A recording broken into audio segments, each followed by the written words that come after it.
Hey there. Subscribe to my channel.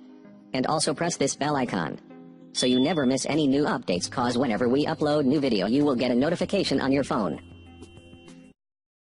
dhegaystayaal waa barnaamij kale oo ku saabsan taxanaha sheekooyinka qur-aanka waana sheekadii nebi shucayb nabadgelya korkiisa ha ahaatee reer madyan waxay ahaayeen carab degi jirtay meesha la yidhaahdo macaan ee cirifyada shaam ku taal waxay ahaayeen qolo eebbe ku gaalowday halkii ay isaga oo qura ka caabudi lahaayeenna kayn ka caabudi jiray oo alla ka dhigatay badeecada uu dadku ganacsiga ugu keeno ayay ka naaqusi jireen markii ay wax u miisayaanna way ka kala dhantaali jireen ha yeeshee markii ay iyagu wax ka miisanayaan xaqdarro ayay wax kaga bursan jireen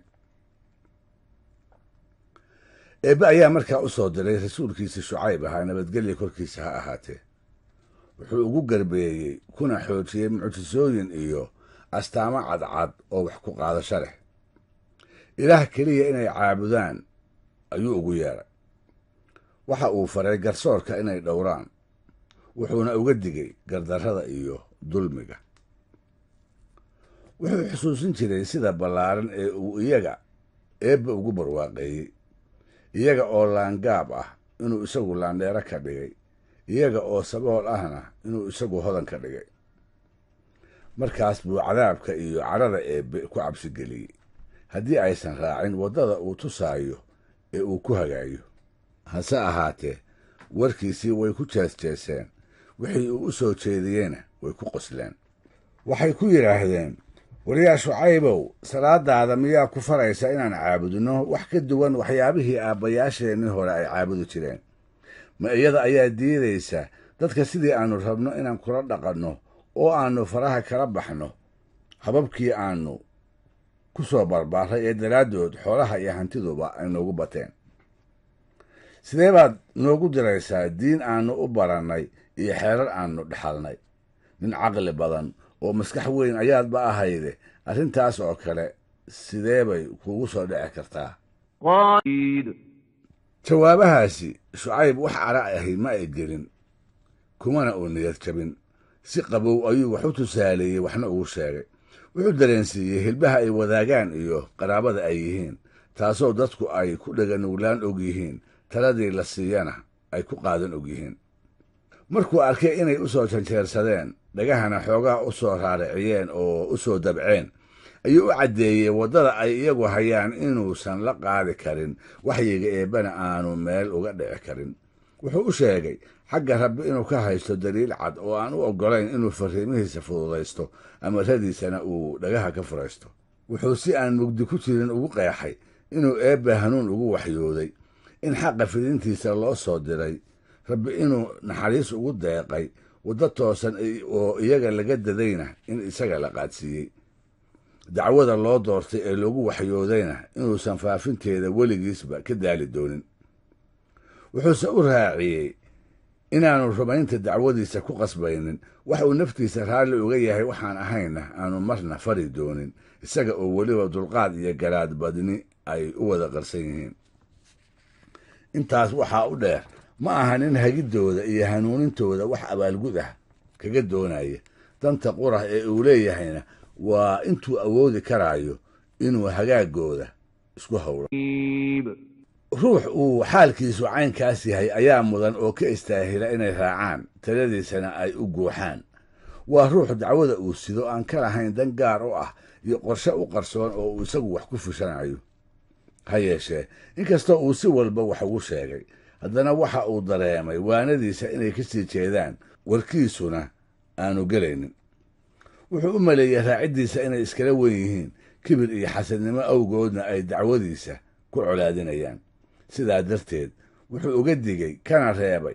waxyaabahaasi inay xaqa nacsiiyaan wuxuuna ku cabsigeliyey qabashada eebbe iyo cadaabkiisa si tifaftiran wuxuu ugu sheegay caasinimada iyo dembiyada ay faraha kula jiraani inaysan u diidaynin eebbe inay rumeeyaan una toobad keenaan si ciqaabkiisa iyo cadibaaddiisa ay uga nabad galaan xumaanta caqiidadooda kolkuu u muujiyey kolkuu u qeexay dulmiga ay falayaan ba'a iyo hoogga ay ka dhexli doonaan xujo walba oo adagna uu hadalladiisa ku xoojiyey ayay u bayreen inay jawaabta dhabta ah ka meermeeraan, xujooyinkana ay aflagaada ka horgeeyaan. waxay ku yidhaahdeen, warkaaga in badan oo ka mida garanba mayno, maxaa yeelay dareenkayaga iyo garaadkayaguba kuuma soo jeedaan, dhagahayaguna kuuma fura. nin taag daran unbaa tahay, faraha ka laabo oo ha ka caraysiin dadka kuwa kaa awoodda badan, kuwa waxyeellada kuu geysan kara, asii isaga kaa daynaya magaca jiribka aad tahay iyo maamuuska loo hayo tolka aad ka dhalatay. hase ahaatee goodigooda Shucayb uma jixin, wax cabsi ahna ma u gelin. isaga oo xujooyinka cadcaddaa adeegsanaya ayuu beentoodii iyo baadilkoodiiba askaaxda kaga dhigay. wuxuu isku halleeyey gargaarka eebbe iyo taakuladiisa aan soohodinta iyo dhammaadka midnaba lahayn.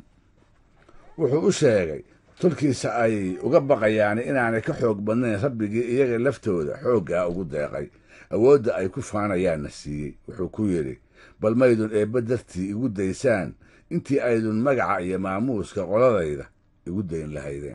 muu dabcin, guulguulkoodana kuma niyad jabin. wuxuu ku yidhi, soo daaya wixii dhib ah ee aad ii haysaan, hana la kala harina wixii aad i yeeli kartaan. wuxuu u sheegay fidinta dacwadiisa iyo hirgelinta dantiisa inaanu ka daali doonin. wuxuu dhab ugu kalsoon yahay hiilka eebbe, abaalmarin wanaagsanna adduun iyo aakhiraba wuu hubaa inuu ka heli doono. rabbi inuu dadka ugu yeedho ayuu ku dheeraaday. fariintiisa fidinteeda ayuu geed dheer iyo geed gaabanba u koray. qaar baa dabadeed u soo dabcay oo rumeeyey, inkastoo ay tiro ahaan yaraayeen. madaxyaweyntii reeraha ayaa markaa argagax ku dhacay. cabsi baa ka meel weyday. waxay ka baqeen Shucayb iyo kuwa raacay intay xoogaystaan inay diintoodu arlada ku baahdo, tirada rumaysanina ay korodho. kolkaas bay u goodiyeen, colaad kama dambays ahna u muujiyeen. waxay ugu dhaarteen isaga iyo kuwa rumeeyeyba inay beledkooda ka eryi doonaan haddii ay diintooda iyo caqiidadooda ku sii adkaystaan, midda reertolkoodna ay dib ugu soo noqon waayaan. maalintaa buu Shucayb u sheegay kuwa isaga raacay inay yihiin qaar uu iimaanku qalbigooda buuxiyey, naftoodana uu ku milmay, qaar aan dhooqada xumida iyo gaalnimada dib ugu noqon doonin, cibaadada eebbana aan waxba dhaafsanayn. waa qaar siduu rabbi uga badbaadiyey aan damacsanayn waa dambe inay ku caasiyoobaan, iskalena weyn haadaanta baadinimada inay mar kale ku laabtaan. kolkuu ka quustay inuu xaqa ku hanuuniyo ee uu arkay inay gaalnimada ku adkaysanayaan, ayuu xagga eebbe baryo ula jeestay. wuxuu weydiistay abaaldarradooda iyo gaalnimadooda inuu ka abaalmariyo, cadaabka ay mudan yihiinna uu u soo dedejiyo. xaqii intay ka sii fogaadeen, iimaankii loogu yeerana naceen ayay sii kibreen. qoladii eebbe rumaysay ayay ku soo noqdeen, uguna goodiyeen hoog iyo ba inay ku fali doonaan haddii ay dulmiga diidaan, dadkana cadaalad kula dhaqmaan. weliba waxay ugu dhaarteen inay ciqaabi doonaan haddii ay sidooda yeeli waayaan, oo ay beegga iyo miisaanka dadka ka naaqusin waayaan, arlada iyo uunka ku noolna ay fasahaadin waayaan. Shucayb bay isna ku laabteen. waxay ku eedeeyeen inuu beenlow yahay, lana falay oo uuba nin sixran yahay.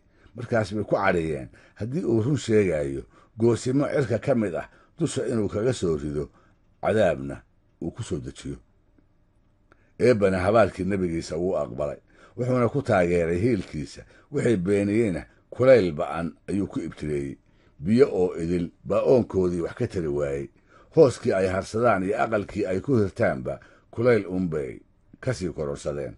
wax walba iyo meel kasta oo ay qabow ka jirayaanna way uga darayeen. markaas bay degaankoodii iyo guryahoodiiba ka carareen. halkee baase maqaadiirta eebbe looga carari oo meel xukunkiisa lagaga gaban karaa miyay ifkaba ku taallaa? maalintii dambe ayay cirka kor u eegeen, mise waa daruur ay u maleeyeen hanfiga inay ka hoosgeli doonaan, kulaylka qorraxdana ay kaga raysan doonaan. meeshii ay dhulka kaga aadanayd ayay ku soo urureen si ay u harsadaan, qabow iyo naacowna ay uga jiriyaan. goobtaas markay ku soo wada urureen, cidina aysan ka maqnayn, ayaa waxaa xaggii daruurta kaga soo daatay dhimbilo iyo danabyo naar ah. qaylo samada kaga timid iyo dhulgariir miyirkii kala tegeyna waa loo raaciyey.